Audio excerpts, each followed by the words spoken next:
Aaron. Aaron, 3 games left. Business end. There's only 4 teams, so we're not going to be here for hours. These are my favourite podcasts. They're half an hour and done. How are you feeling going into this round? These are always my favorite games, the semi-finals. They seem to have, in years past, the most drama, the best comebacks. So from a football point of view, I'm very excited to watch the games.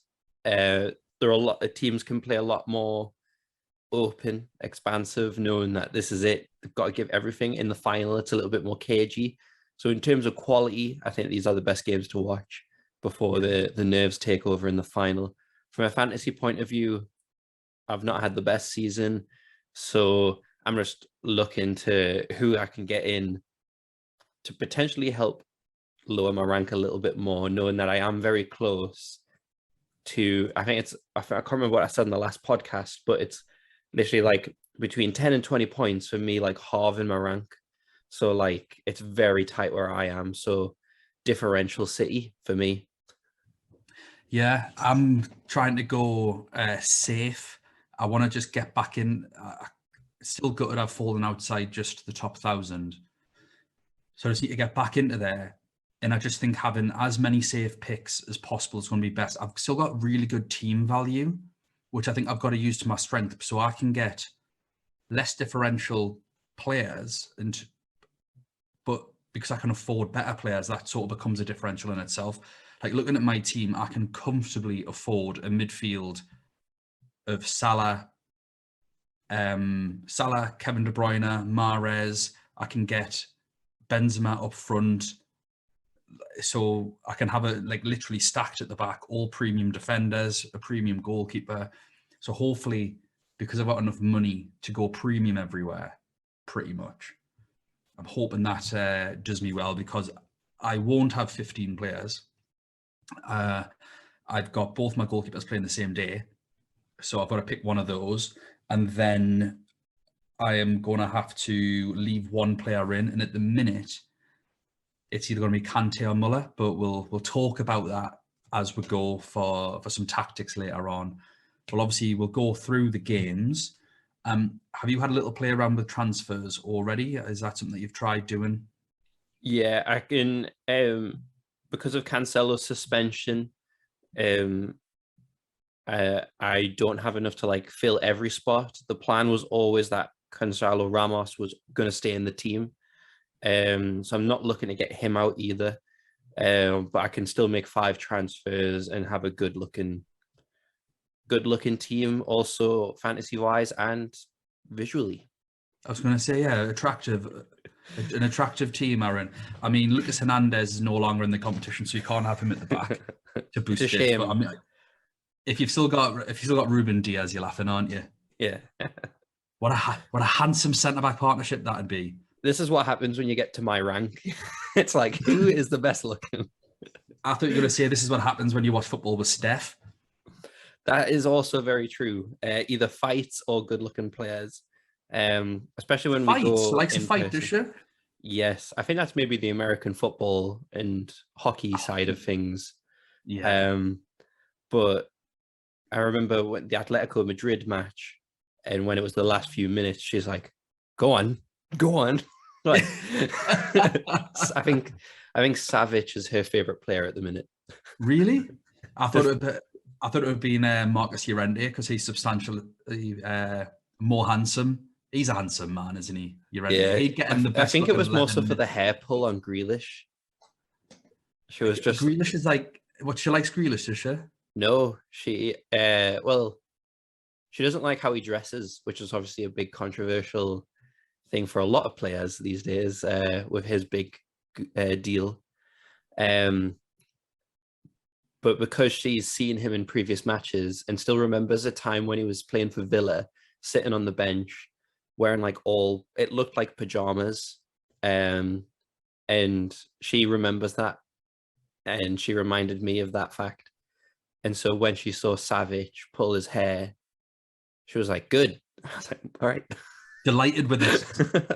He's both sick in the head, Aaron. But then again, I don't know whether that's just World Cup, USA versus England starting to get a bit tense in this household. So Yeah, that's going to be. I might come round yours to watch that game, actually.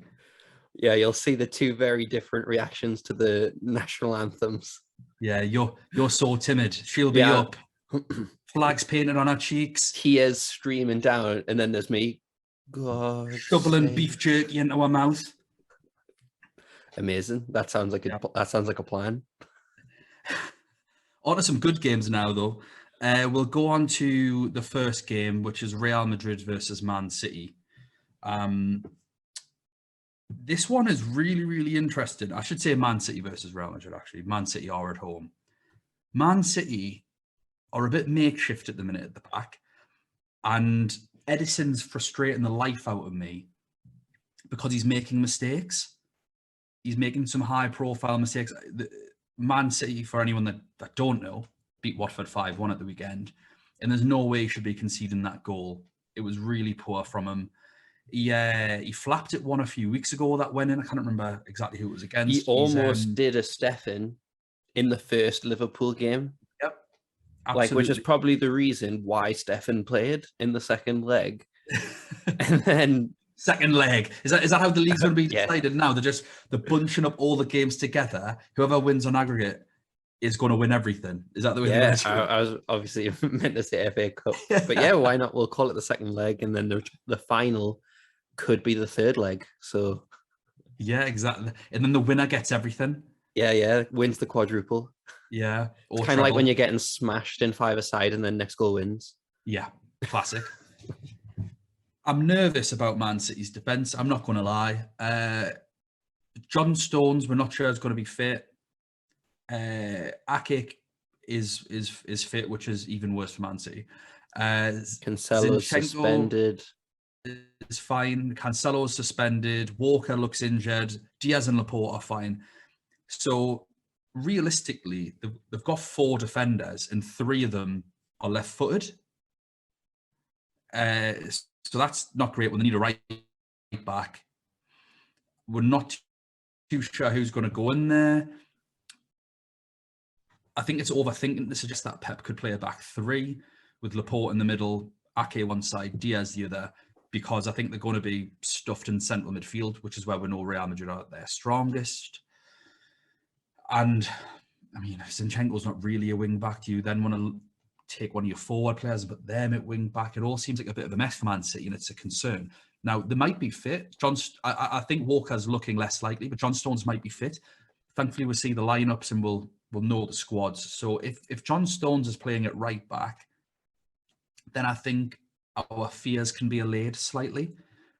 But if he's out and we see it makeshift, then that's worrying for Man City. And for everyone on triple, you're on a triple Man City at the minute, aren't you? Or technically double with Cancelo out. Yeah, I've got Edison, and he's my only goalkeeper because I needed the funds. So I one of my transfer plans was to get Alisson in, because of all this going on, and it's a struggle. Yeah.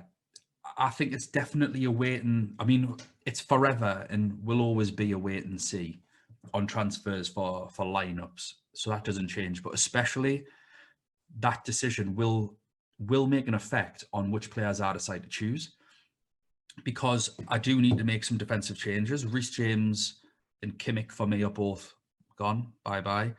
So I've got 2 defenders to put in. Robertson, I'd like to put in, or Van Dijk, but probably Robertson, or Canati, because he's scoring every game at the minute. But then I would like to go for Ruben Diaz or John Stones or someone like that, because I think they could do well, but not if that defense is so makeshift. And it's not just that. I think if it looks weak, if Fernandinho's in there or something like that, then not only do I think Benzema becomes a realistic captaincy option, but I think players like Vinicius Jr. could take up a 3rd striker spot. And it all depends on how fit and ready Man City look.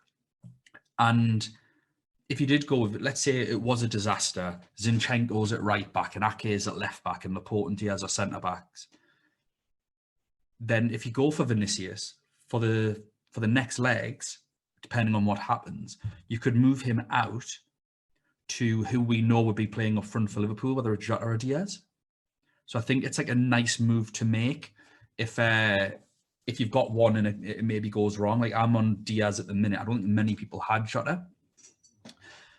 So that's obviously a headache for a future game that we'll talk about. But it can really take away that headache, I think. So Man City's defence is the biggest point of contention for me. It's great that we're obviously going to see the lineups beforehand. Jesus scored 4 and got an assist at the weekend. It's great. Hit that assist for Rodri. It was one of the best assists I've ever seen. I don't know what you're talking about. It was class. Yeah, I mean, it's not like when someone passes it and then the person dribbles 10 yards, then shoots from a range. Like Rodri controlled it. What a goal. But it is funny when them type of stuff happen. And then you get people like Michael Owen who's saying them assists shouldn't count if it's outside the box. What? I can't remember if it was Michael Owen or Rio Ferdinand. It was one of the two. It was one of them on BT. But they said that people getting these type of assists counting from outside the box are starting to mess with the data, which makes us as players seem worse, like who played back then. I'll try and get the exact quote up, but it was absolutely ridiculous. But like, what happens if, like, yesterday, for example, Newcastle v Norwich, a Norwich player skinned four Newcastle players, fed Pookie through, and he took a touch outside the box, and he should have hit it first time because the keeper came out. We could have dinked him.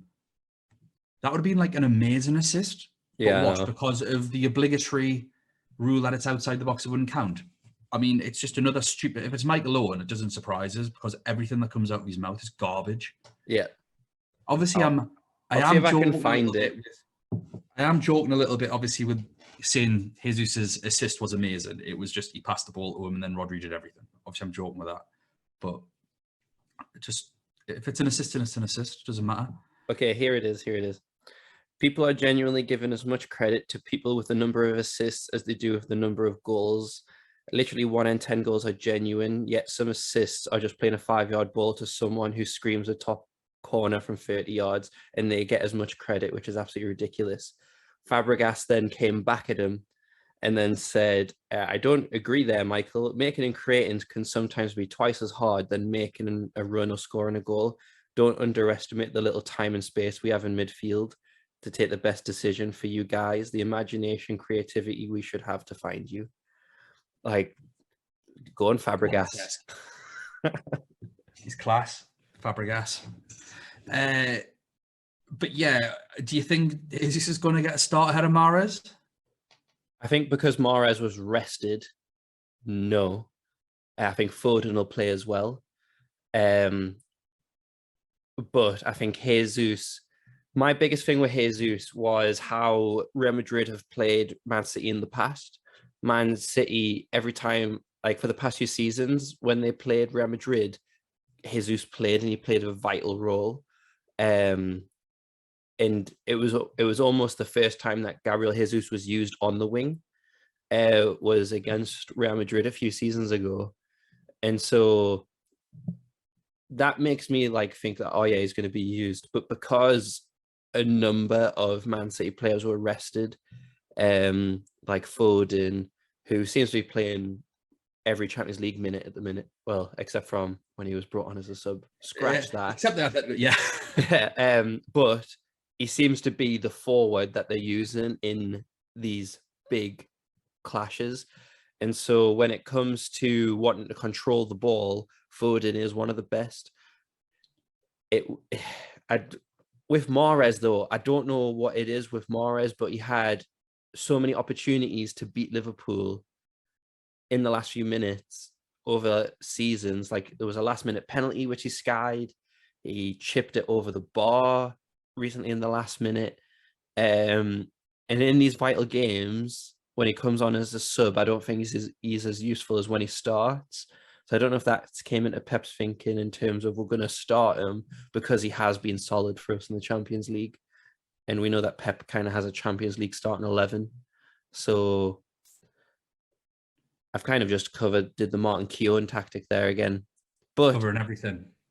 cover everything, so I'm not wrong.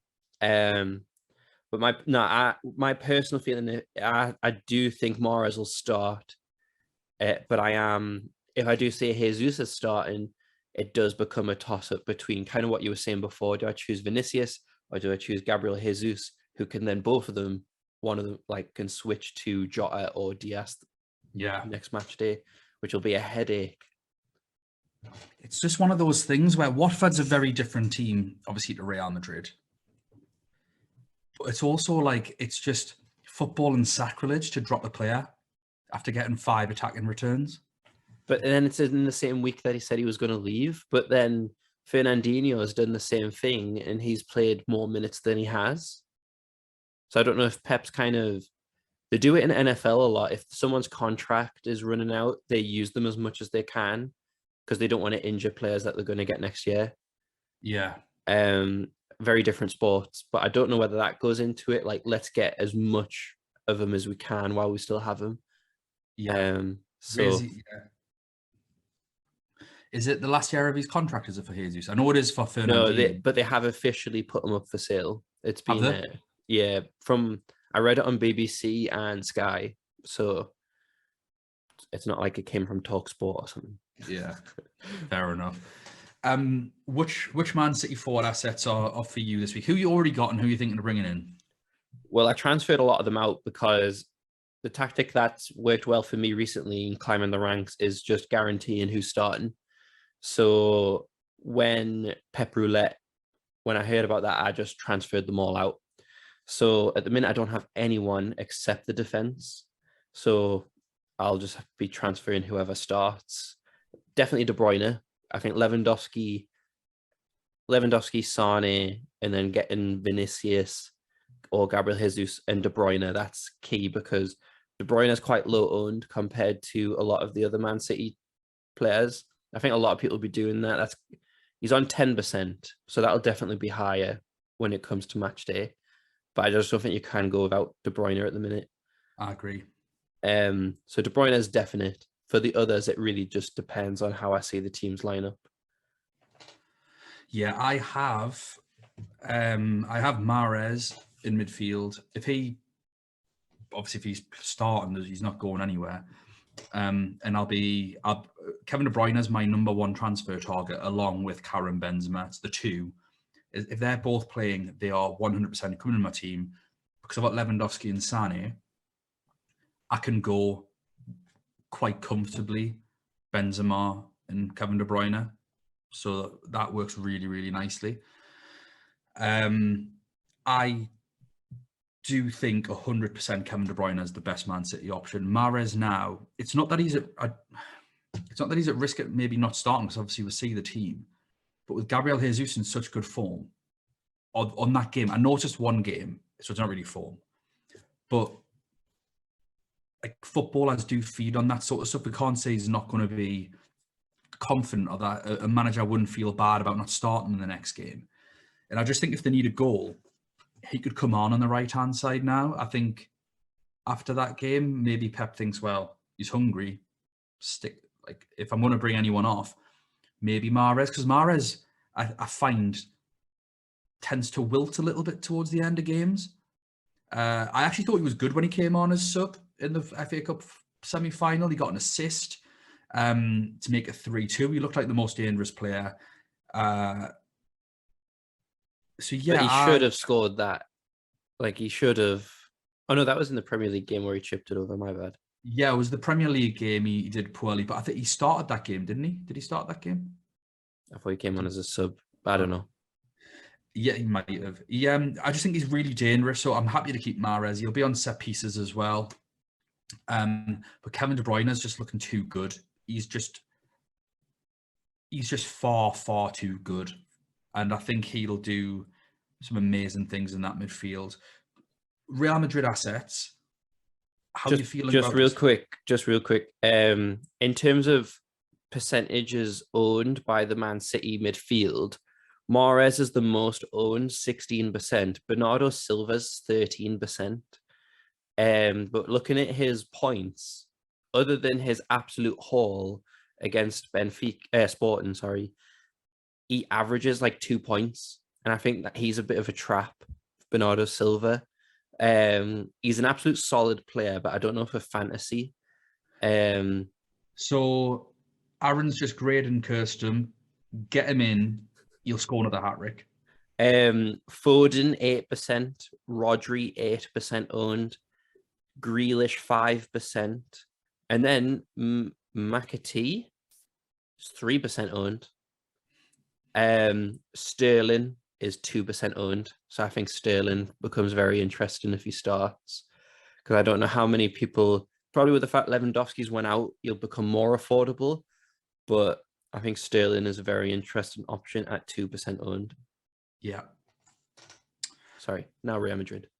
Now Real Madrid. Any assets that you're thinking of for these? Because for anyone that is unaware, Real Madrid won 3-1 at the weekend. We weren't playing anyone special. Karim Benzema missed 2 penalties in the space of 10 minutes. I don't think it was that much. Actually, I think it was about 8 minutes. Vinicius Jr. played really well. I think he got a couple of attacking returns as well. I'm just getting the results up. Here we go. An assist. Yeah, so Vinicius Jr. got an assist. Marco Asensio, David Alaba, and Lucas Vasquez got a goal. Vinicius Jr. came on in the 90th minute, sorry. I think it was Rodrigo that played well. I caught a bit of the game. It was Rodrigo that was playing well. Sorry, my bad. So yeah, I think Karim Benzema missing a couple of penalties isn't great. Real Madrid concede again. They love conceding like a goal, which is really frustrating when you're trying to like maybe go for one of their defenders. In the last 5 games or 5 league games, they've kept 1 clean sheet. A 2-0 win, I think, was against Getafe. Yeah, against Getafe. And Courtois is the most expensive goalkeeper in the game. So can't keep clean sheets. Yeah. I think a lot of their defenders are too expensive as well for what they offer. Compared to other defenders who are left in the game, the fact that Alaba is like 0.3 difference from Van Dijk. I think it's just going off their group that they had, which is why their price probably rose that much. But they're really, really high owned, which is, I don't know whether that's by people still playing the game or dead teams who got them in for the group. But either way, like if one of them go off, that could be a real rank killer. So I think less so the higher up you are, but further down, like where I am, if Alaba scores or gets an assist, he's owned by 20%. And that I'm in and around the teams who have stopped playing. So that could really see me go down. And Militao 10% owned. So these defenders, even though they don't keep clean sheets, ball recoveries could be through the roof, depending on how they do against Man City and how they deal with all the passing. And that's what worries me the most about Real Madrid. We've sort of said on this podcast before that Real Madrid midfielders shouldn't really touch them. Has your mind changed on any of them? Yes. Modric. Having a look at how he's scored throughout the whole season, his lowest scoring games were both against Inter Milan and Shakhtar, which got 3. Every other game in which he started and played, and well, basically being in since the start, he's averaging 6 points, 7 points. So I would take that easily. His last few games, from match day 6 onwards, 6 points, 4, 6, 6, 9. So getting an assist and ball recoveries. So 3 assists in the last 3 games in the Champions League. And getting player of the match in the last one against Chelsea. 8.4, which means that you'd be probably sacrificing a Man City player to get him in. But out of all the midfielders, he's one I'm paying attention to. Casemiro, the potential for ball recoveries is there, but also yellows and reds. And I think he's a card away from a suspension. So that kind of puts me off. Yeah, I think 11% owned. He's someone to fear. So it really is. We're in that territory for this game where you're backing, you're either backing for him or actively backing against him. 8.4, I think, is a pretty penny because he's like on average, he is so comfortably under 1 point per million. I know he scraped his point per million in the last game, but before that, he's just not that close. Whereas I think other players, I just think are maybe a little bit more capable of reaching those dizzying heights. That being said, if you are looking, if Real Madrid could go through at the final, in not having enough Real Madrid players is a problem because you're going to have to force them in for the final otherwise. So I think if you're looking for balance, it's probably a smart idea to get some Real Madrid players in, just really try and cover all bases. Now, we've mentioned Benzema. That we don't need to talk about Benzema. I don't care if he missed 2 penalties. He's the best striker on the game at the minute. I think he's probably been the best striker on the game anyway, but particularly at the minute. So with no Lewandowski, there's no excuse budget-wise. You should have him. That's a given. I think the other 2 Real Madrid players that are interesting are Vinicius Jr. and Modric. And if you wanted all 3, I wouldn't think badly of that at all. I actually think it's probably quite smart. It just depends on what fires do you have to put out, where do you need to make the changes. Vinicius against a potentially Kyle Walker-less and Cancelo-less right wing for Man City is dangerous, especially if Mahrez doesn't track back. Yeah. Vinicius Jr. could cause some damage down that side, which is, but also I think it boosts the appeal of potentially Ferland Mendy, who's only 2% owned. We all potentially have Cancelo or Kimmich in our teams. I think going down to Ferland Mendy could also be a good differential option at 2% owned. I do think Ferland Mendy will play over Marcelo, so don't.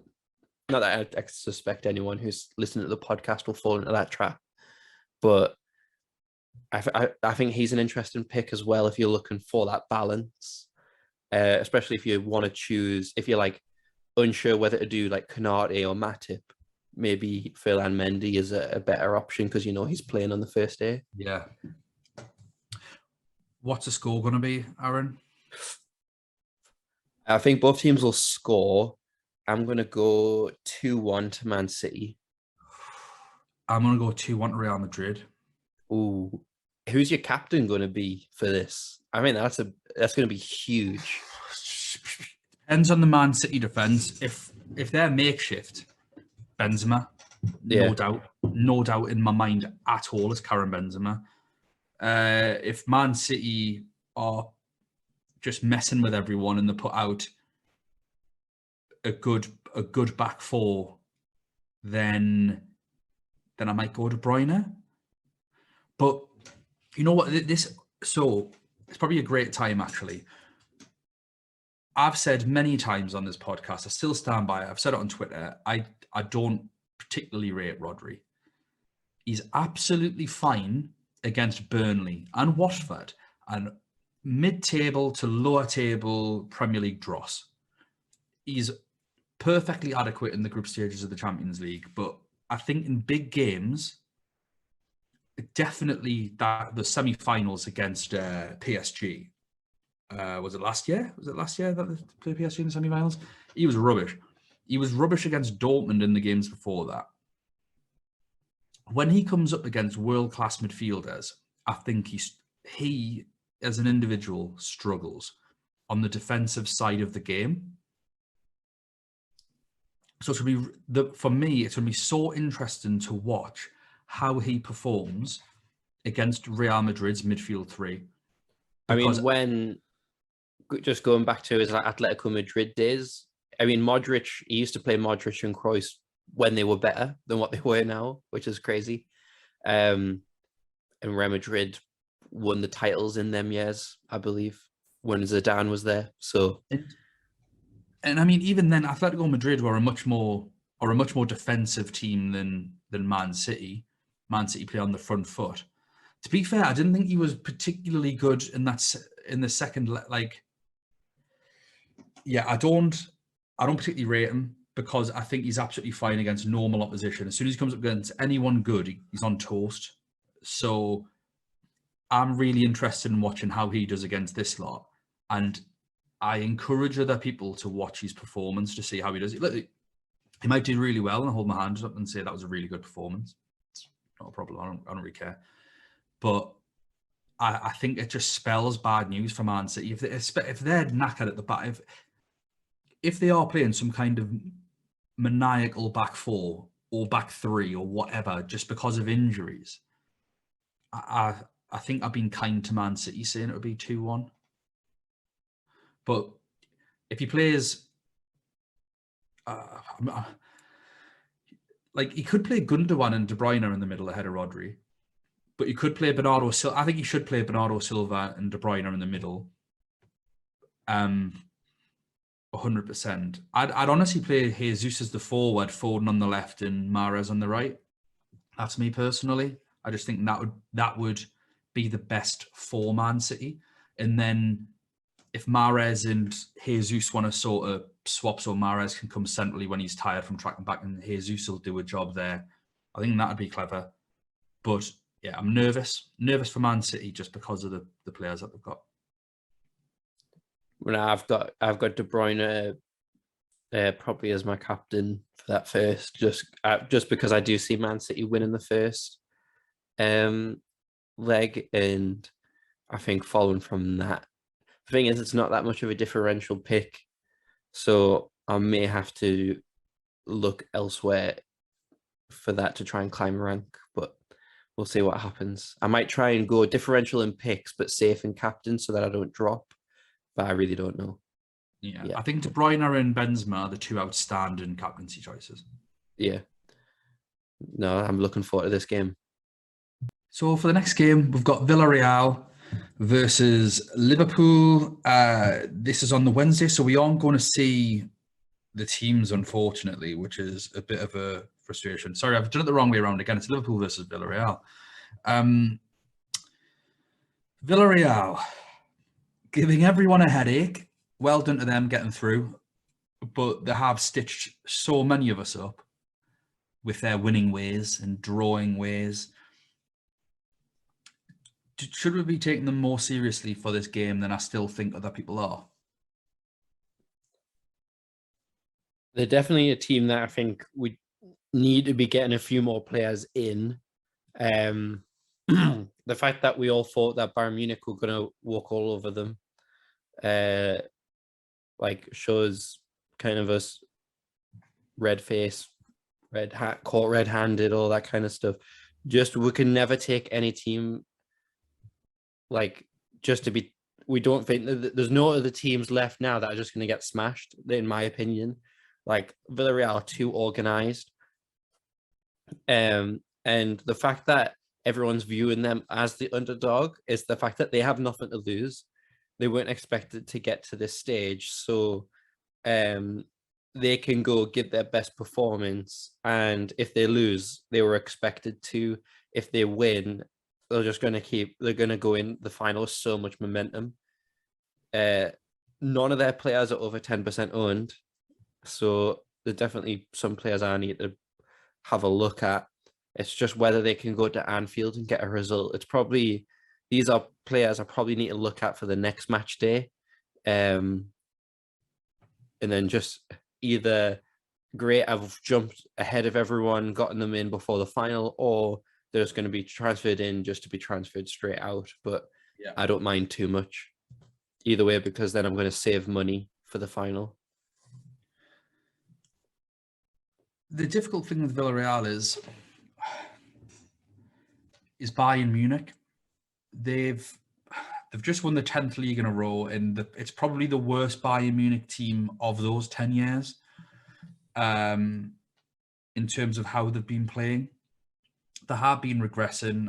They beat Dortmund at the weekend, but Dortmund's defence is worse than Watford's.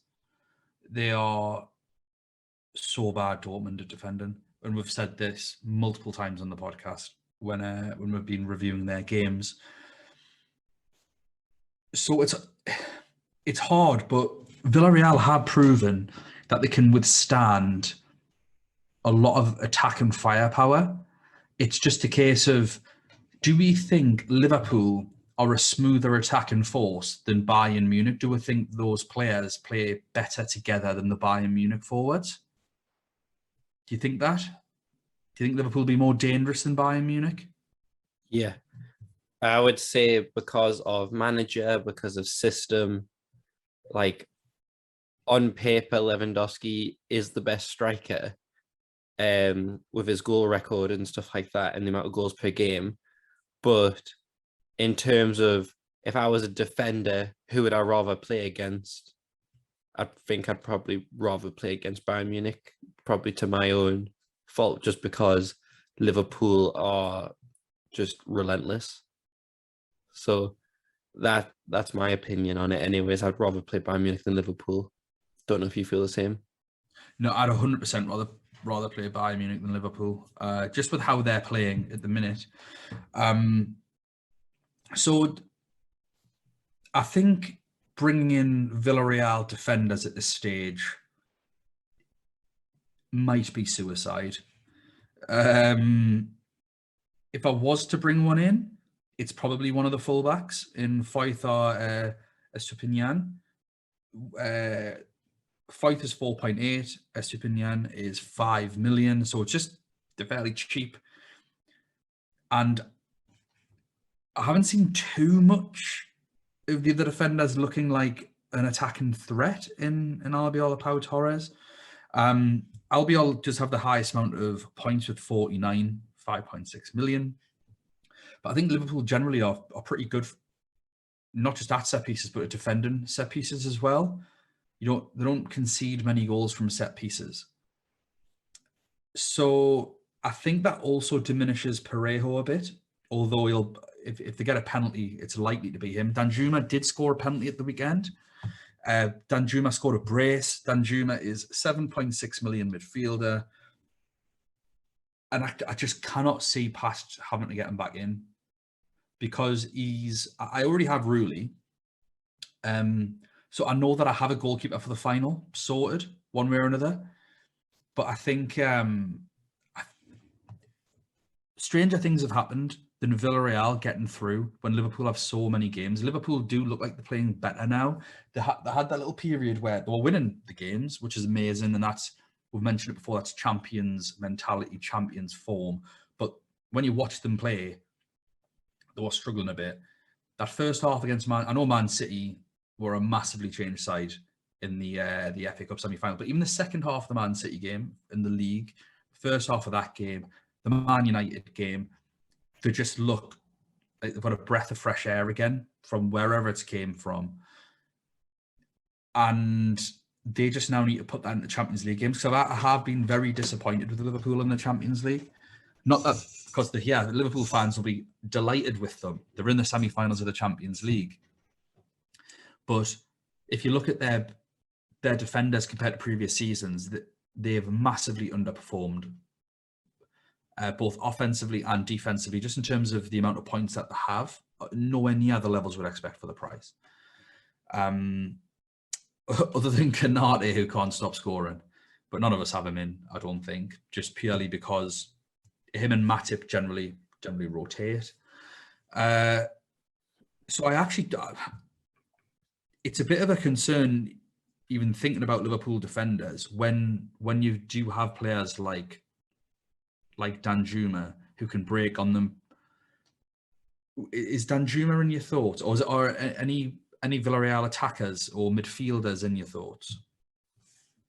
They're definitely in my thoughts. It's just because of getting rid of the Bayern Munich players and how much money they are.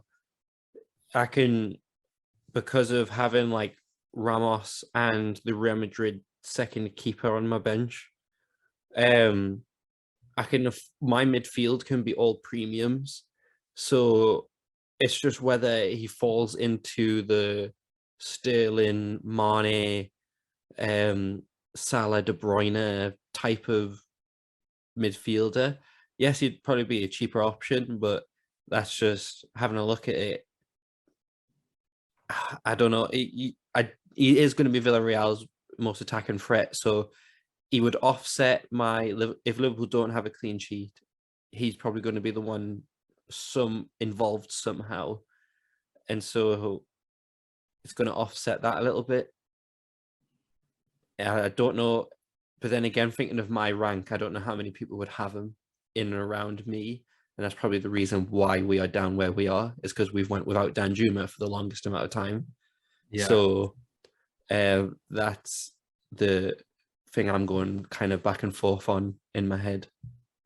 But for you and I think everyone in and around you has them, so it's a Yeah, I lot more need. critical that you need them than I do. Yeah, I need them, and it's a bit of a chew because I've only got 5 transfers to make. So at the minute, I need to either. I had my head set. I'm going to leave Kante, and he's with respect to the position, the cheapest player that I have, 5.9 as a midfielder. I appreciate I've got James at 5.6, but being a defender, that's actually like kicking on to premium levels. But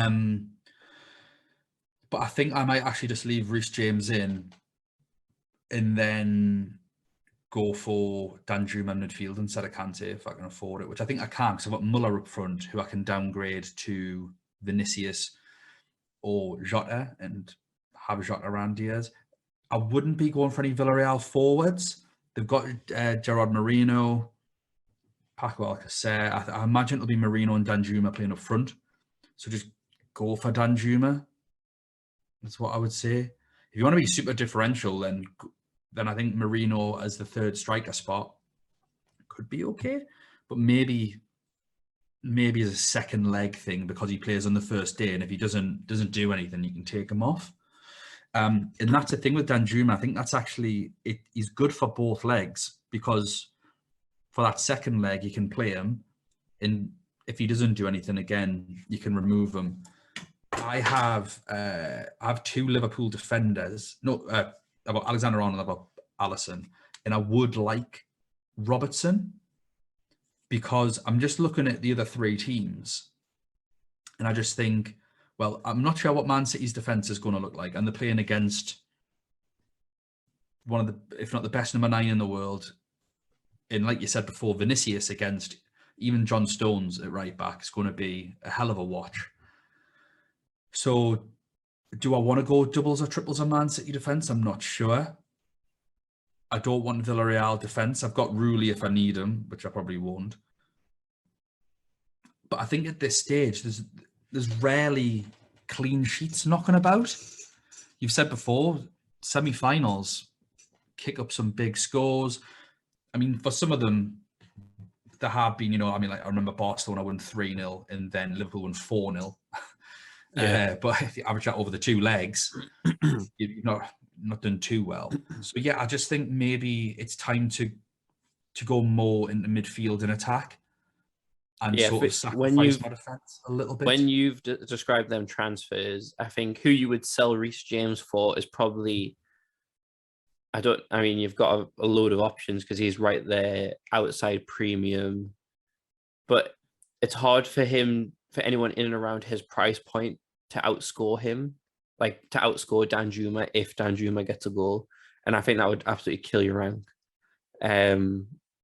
if Danjuma did score. Because, like, obviously Nathan is on the exact same rank as you, and he's done really, really well this season, but his team is very probably template for how you are in, like, your rank, because he is taking in all this information from all these different accounts and literally just scrolling through and then being like, oh, he's a good pick, he's a good pick, he's a good pick. And I think sometimes we doing this podcast overthink it when he didn't have to, and he has Danjuma. So I think it's probably one Had of them. Danjuma, until I convinced him to take him out. Yeah, it's in terms of Liverpool, we have sort of been procrastinating a little bit to see if we can get some Liverpool team news for this Everton game, because we are recording. It's now sort of 3:25. So we've got another 5 minutes or so. But let's just crack on anyway. And if we get anything team news wise, then we can say it. But Liverpool, like we say, they've turned the corner in terms of performances. The results have always been there.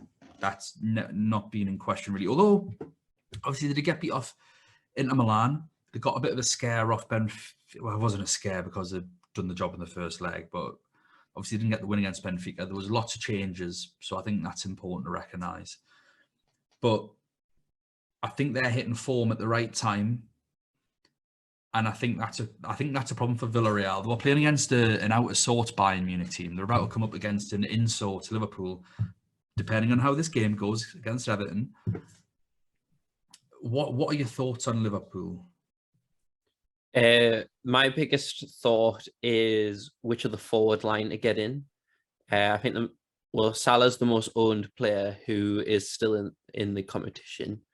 So the majority, like we all have Salah, but the rest are very, very hit and miss, with Mane being the least owned, 4% at the time of recording. I think that'll definitely increase when it comes to the match day starting.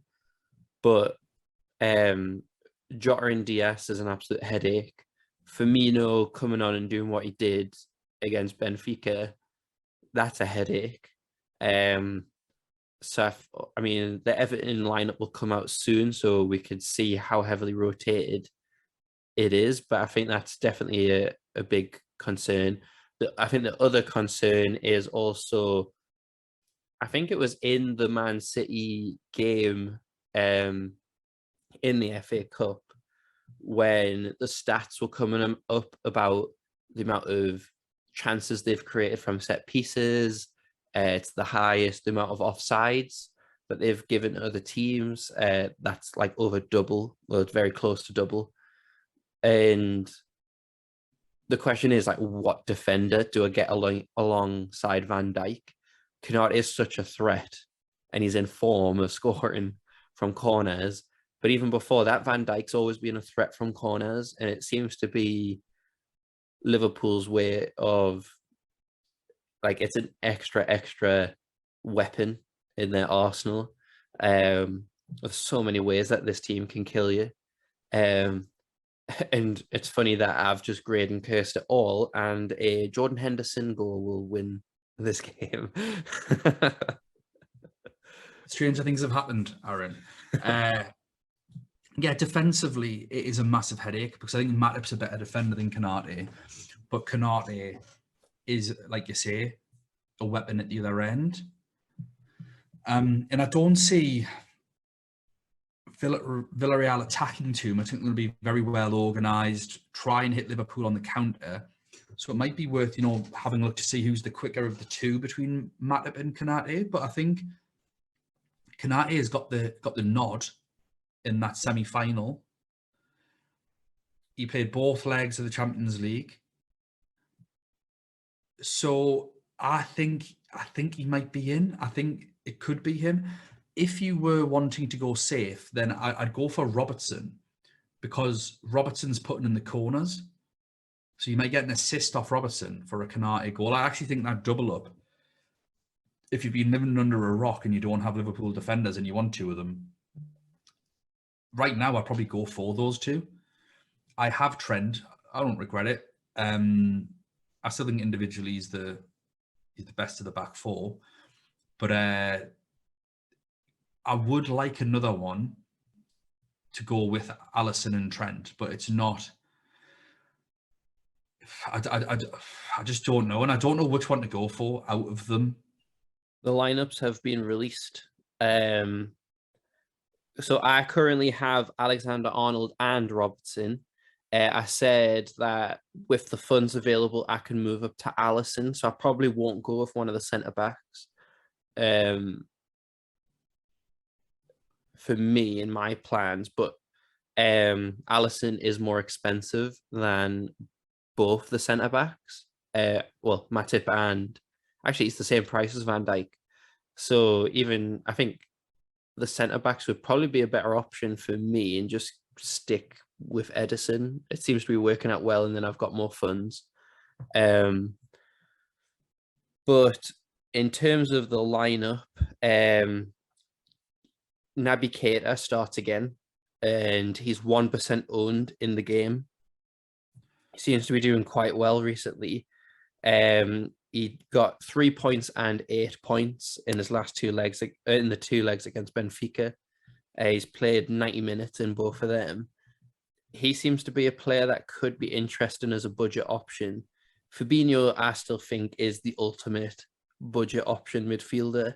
He's still not even past 6 million yet. He's still only 10% owned. So if you need funds, I think he has to be in your team. But Thiago's great. He's just not a fantasy option, is he? Yeah, I agree. I don't think Naby Keita is either. I don't think he's going to play. I think Henderson will play.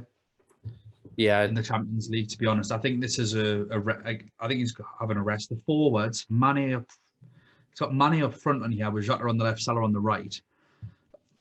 I don't know if that's the way that it will come out, because I imagine Mane would go on the left and Jota would go up front, and the app has just put Mane up front because he's played there the last couple of games, but that's where he plays when Diaz plays, because Diaz plays on the left. It's just a concern, isn't it, that Liverpool front three. I have Diaz. I'm not going to move him. If he plays, he plays, and if he doesn't, I'll keep him benched. I think that's all I can do and keep my fingers crossed. I think a Mane Salah double up is amazing. If you've got the moves and you can make them, like, I think that's a really, really, really exciting move to make. Thing is, I think if you have Lewandowski and Sane or Coleman, you have the funds to go from Lewandowski to Benzema, and then from one of the Bayern Munich midfielders to Mane, because of the price difference of them all. Like, you will have that money, and I think that's what you need to do. I think the biggest question will come into, do you choose Mane or De Bruyne, or Mane or Sterling, or Mane Mahrez? Like, I think that's where the biggest struggle is. It's choosing who else around that price point is good. And I think even in FPL, Mane is always that option where not a lot of people have him, but he is consistent. And he's scoring all the big goals at the minute. Well, a lot of big goals at the minute. He seems to be in good form. And so I am really, really looking at getting De Bruyne and Mane in. And then it's just, I don't know what to do with that extra midfielder spot. So, especially if Diaz plays, it means Mane is a striker. To see if I can get them all. The only downside is that Mane keeps getting subbed off lately. So he probably won't play the full 90. And in the second leg, if it goes to extra time, he probably won't make it to extra time. That's my only downside for Mane. So, for my particular team, I can have De Bruyne, Mane, Salah, Mahrez in midfield. Who's your with fifth? Benzema, Junior, Diaz up front. And I'd have 5.3 million to choose a defender. You could get so I don't know if there's only 5.3 million. I wouldn't be able to get Danjuma. You get Foyth. So, yeah, Foyth's 4.8. I'll get Nathan Ake at 5.2 if he's playing. I mean, that's a nightmare. That would be an awful decision. Just based on a one-game punt. That'd be a horrible decision.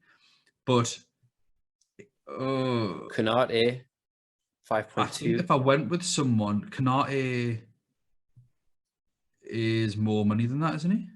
No, I think he's It's because too much money, Kanate. is he? How much is he? If I put Liverpool, not affordable. 5.6. Sorry. Yeah, 5.6 million. Oh, Matip is also 5.6. So I need to figure out who I'd have in there. So yes, probably. So my question is now: Sadio Mane or Danjuma? Ooh, And then, but it's also like, who do I get in? So it's probably be: do I want Danjuma and Robertson, or Danjuma and Kanate, or Danjuma and Van Dijk, or would I rather have Mane and Foyth. Villarreal's left back? Yeah, it probably makes sense to get the Danjuma Robertson, doesn't it? Is If Robertson's the option, I think that's. I wouldn't go if Van Dijk's the option. Yeah, Robertson Van Dijk is probably the best options. If it's Danjuma and Konate or Matip, then no, Mane is probably better. But Robertson and Van Dijk with Danjuma is probably better for your overall team and getting to the final. Because then that's less transfers, regardless of who goes through. So that's a safer. I don't know, it'd be the Villarreal. Anyways, starting to verge. Well, I've already way past nonsense. I'm starting to get into absolute mental. Yeah. So, but it's interesting. We all have so much money now that we can just stack our teams with premiums. So yeah, I got bills. Aaron, what do you think the score is going to be for this one? I think Liverpool win 3-1. I don't see any clean sheets in this match day.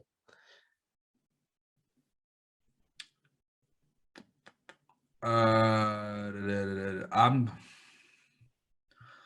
gonna say Liverpool. I'm gonna say Liverpool 3-1 as well.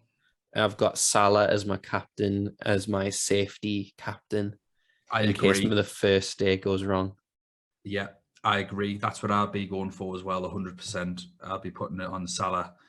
And if I go down and rank a lot, say if something happens in the first day, I'll probably do a Mane captain. Just for the fun of it. I don't know. We'll see what happens. Interesting. But I doubt people, a lot of people listen to this podcast for my team advice. It's probably mostly listening to yours. So is there any players that we've not mentioned that you're thinking of bringing in? Not in terms of Liverpool or Villarreal. I think a lot of my transfers are going to be based on the first day. I think Mane is going to be my only one that I'm looking at for the second day, potentially Danjuma. But I think for me, it's either Danjuma or Modric in terms of the funds. And so my tactic of picking people on the first day seems to be working well. So I'm probably going to put Modric first. But do you not think Danjuma's just nailed to start? He's absolutely nailed to start. He is, but I don't know how many minutes he'll get because he seems to be getting subbed off.